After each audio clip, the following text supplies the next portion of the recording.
আজাদ রহমাতুল্লাহ আলাইহি তার কিতাবের মধ্যে একটা ঘটনা বয়ান করেন। পাকিস্তানের এক কবরস্থানের মধ্যে একটা কবর ভাঙ্গিয়া যাওয়ার পরে দেখে কবরের মধ্যে লাশ একেবারে তাজা। সবাই চিন্তা করলো লাশটা কার। খুঁজতে খুঁজতে এক ব্যক্তি আসছে, আসিয়া বলে এটা আমার স্ত্রীর লাশ। লাশ তাজা, কাপড়ের কাপড় দ্বারা মোড়ানো, কাপড়ের কাপড়ও পচে নাই। তখন সবাই প্রশ্ন করছে আপনার স্ত্রী এমন কি আমল করছে যে আমলের কারণে মাওলা এত নিয়ামত দান করছে? তখন স্বামী বলতে আছে আমার স্ত্রী খুব খারাপ কাজ করত, পতিতা আবৃত্তি করিয়া বেড়াইত।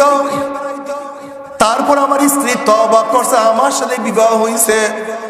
আমার সাথে বিবাহ হওয়ার পরে আমার স্ত্রী এত মাওলার সাথে কান্নাকাটি করত, এত তওবা করত, আমাকে খেদমত করিয়া ঘুম পড়াবার পরে সে আর ঘুমাইতো না, দাঁড়াইয়া দাঁড়াইয়া ইবাদত করতো আর কান্নাকাটি করতো।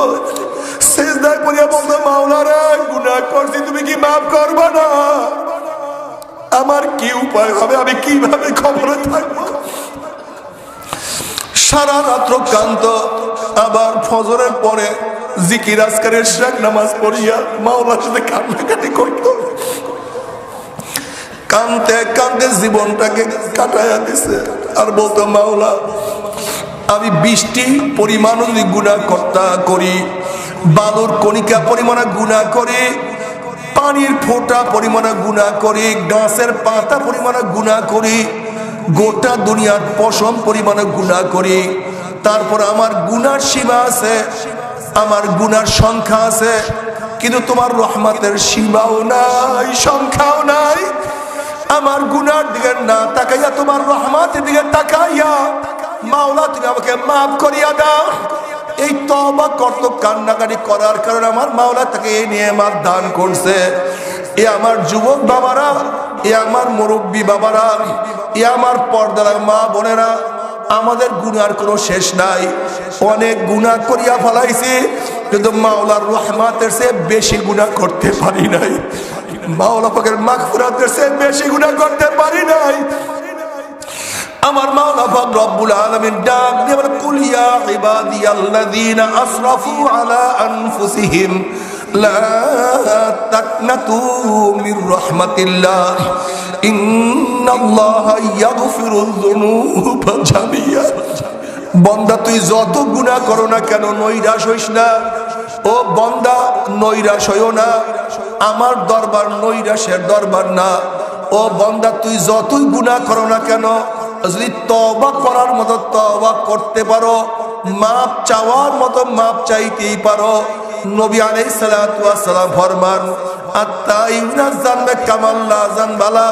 ও বান্দা তুই গুনাহ করতে দেরি, আমি মাওলায় মাফ করতে 1 সেকেন্ডও দেরি করব না। জোরে বলেন সুবহানাল্লাহ। এ আমার যুবক বাবারা, সময় চলিয়া যাইতে আছে। তুমি ভাবছো হুজুর আগামী কাল তওবা করব, এর জন্য মনসুর ইবনে আম্মার রাহমাতুল্লাহ আলাইহি ফরমান এ যুবক খবরদার জৈবন যেন তোমাকে ধোকায় ফেলাইতে না পারে। এ যুবক তুমি কি দেখো নাই কত যুবক বলছে আগামীকাল নামাজ পড়বো, কিন্তু নামাজবিহীন শয়তান লাথি মারিয়া তাকে জাহান্নামে ফেলাইয়া দিছে।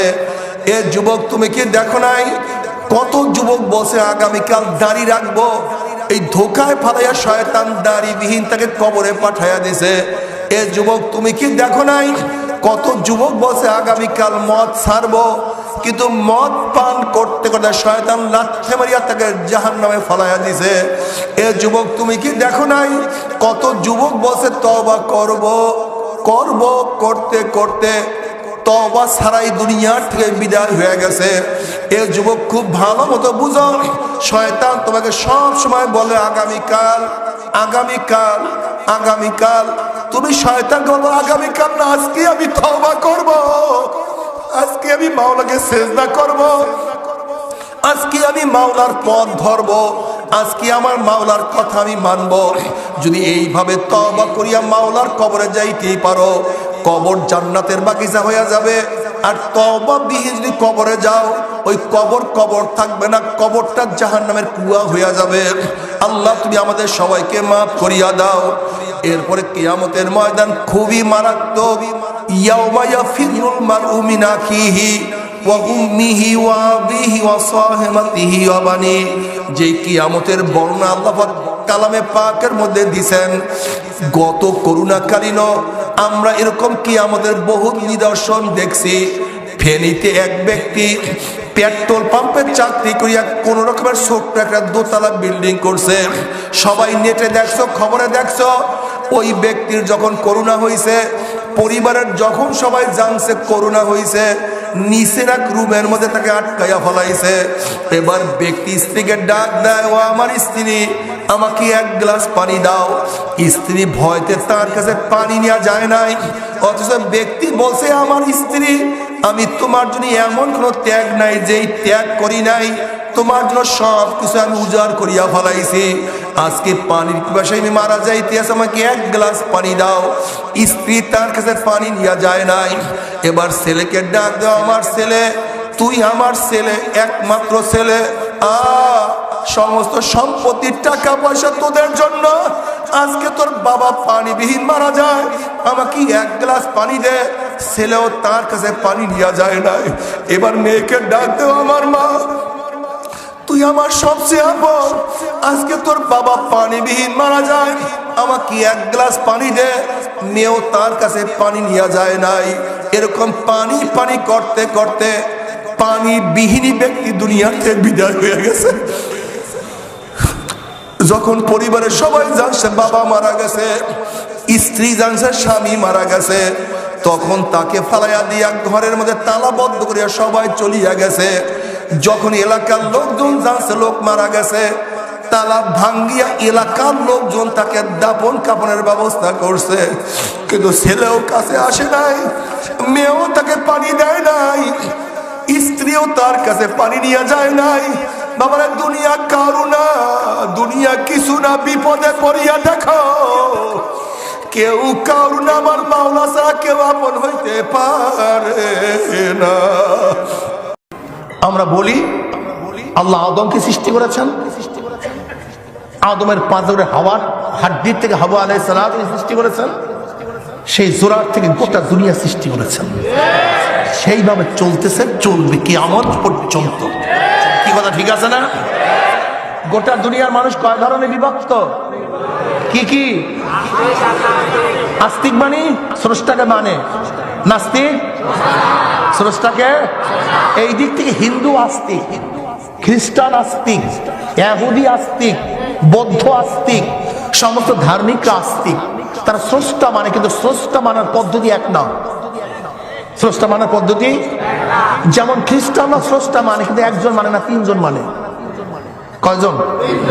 আল্লাহ একজন আছে, মারিয়াম আলাইহিস সালাতু ওয়াস সালাম তার স্ত্রী, সেও খোদা, আর ঈসা আলাইহিস সালাতু ওয়াস সালাম তার পুত্র। জোরে বলেন নাউযুবিল্লাহ। ইহুদিরাও স্রষ্টা মানে কাকে? আল্লাহকে, কিন্তু একজন না, দুইজন। উযায়ের ইবনুল্লাহ, উযায়ের সে হলো আল্লাহ পাকের পুত্র, বলেন নাউযুবিল্লাহ। হিন্দুরা স্রষ্টা মানে, কিন্তু একজন না, 33 কোটি দেব দেবী। তাদের মূল বক্তব্য কি? স্রষ্টা আছে, কোনো সন্দেহ নাই, কিন্তু তার ক্ষমতা একক নাই। যেরকম প্রধানমন্ত্রী থাকে, মন্ত্রণালয় ভাগ হয়ে যায়, যেমন কৃষি ডিপার্টমেন্ট একজনের, বিদ্যুৎ ডিপার্টমেন্ট একজনের, খাদ্য ডিপার্টমেন্ট একজনের, সেতু ডিপার্টমেন্ট একজনের। ঠিক আল্লাহ পাক রব্বুল আলামিন এরকম নিজে তো স্রষ্টা আছেন, কিন্তু ডিপার্টমেন্ট ক্ষমতা কি করছেন? ভাগ করে দিস। যেমন যদি একজন হিন্দুকে প্রশ্ন করেন, ভাই কালীকে পূজা করেন কেন? কারণ তুমি কি জানো না, ঝোলা, কলেরা, বসন্ত রোগ শোক থেকে ফিরাবার ক্ষমতা এই কালীর কাছে। কাজী কালীর কাছে যে ক্ষমতা আছে, তাকে যদি আরাধনা করতে পারো, তপস্যা করতে পারো, মাথা নত করে ইবাদত করতে পারো, কালী যদি তোমার সন্তুষ্ট হয়ে যায়, তোমার রোগ হবে না, পছন্দ হবে না। যদি একজন হিন্দুকে প্রশ্ন করেন, ভাই তুমি সরস্বতীকে পূজা করো কেন, কারণটা কি? সে কি বলবে? বিদ্যা দেওয়া এবং না দেওয়ার ক্ষমতা কার কাছে? ওই মন্ত্রণালয়, সরস্বতী মন্ত্রণালয়ের কাছে ক্ষমতা। কাজে আমি যদি তাকে সন্তুষ্ট করতে পারি, আমি বিদ্বান হয়ে যাব। একজন হিন্দুকে প্রশ্ন করেন, ভাই তোমার এই দোকানের মধ্যে গণেশের ছবি কেন? সে কি বলবে? ধনী বানানো এবং না বানানোর ক্ষমতা এই গণেশের কাছে। যদি আমি তাকে সন্তুষ্ট করতে পারি, তাহলে আমি কি হয়ে যাব? ইত্যাদি ইত্যাদি। মানে তারা মনে করে এক একজনের জনের কাছে এক একটা ক্ষমতা। স্রষ্টা ঠিকই আছে, কিন্তু সমস্ত ক্ষমতার মালিক সে না। ক্ষমতা ভাগ হয়ে গেছে, যেই মন্ত্রণালয়ের কাছে যেই ক্ষমতা তার কাছে দরখাস্ত করতে হবে। এর জন্য তারা আলাদা আলাদা আলাদা আলাদা আলাদা আলাদা অবতার মনে করে তাদের উপরে কি করে? ইবাদত করে। মুসলমানরা কি বলে? কুল হুয়াল্লাহু আল্লাহুস সামাদ লাম ইয়ালিদ ওয়া লাম ইউলাদ ওয়া লাম ইয়াকুল লাহু কুফুয়ান আহাদ। আল্লাহ সমস্ত মুশরিকদের জবাব দিবেন, কুল বলুন আপনি, তিনি এক, একক, সমাদ, বেনিয়াস, বেপরোয়া, সমস্ত ক্ষমতার একচ্ছত্র মালিক তিনি। অন্য কারোর কাছে ক্ষমতা তিনি ভাগ করেন নাই, দেন নাই। তিনি জন্ম হন নাই, জন্ম দেন নাই। তিনি সব, তিনি কি সব। এখন যদি আমরা অন্যের কথা মানি, তাহলে কয়েকদিন আগে ভারতের এক বিজেপির হিন্দু পণ্ডিত সে প্রশ্ন করছে, যদি লক্ষ্মী সমস্ত বরকতের বা ধনীর মালিক হয়, তা মুসলমানরা তো লক্ষ্মী পূজা করে না, তারা ধনী হলো কিভাবে?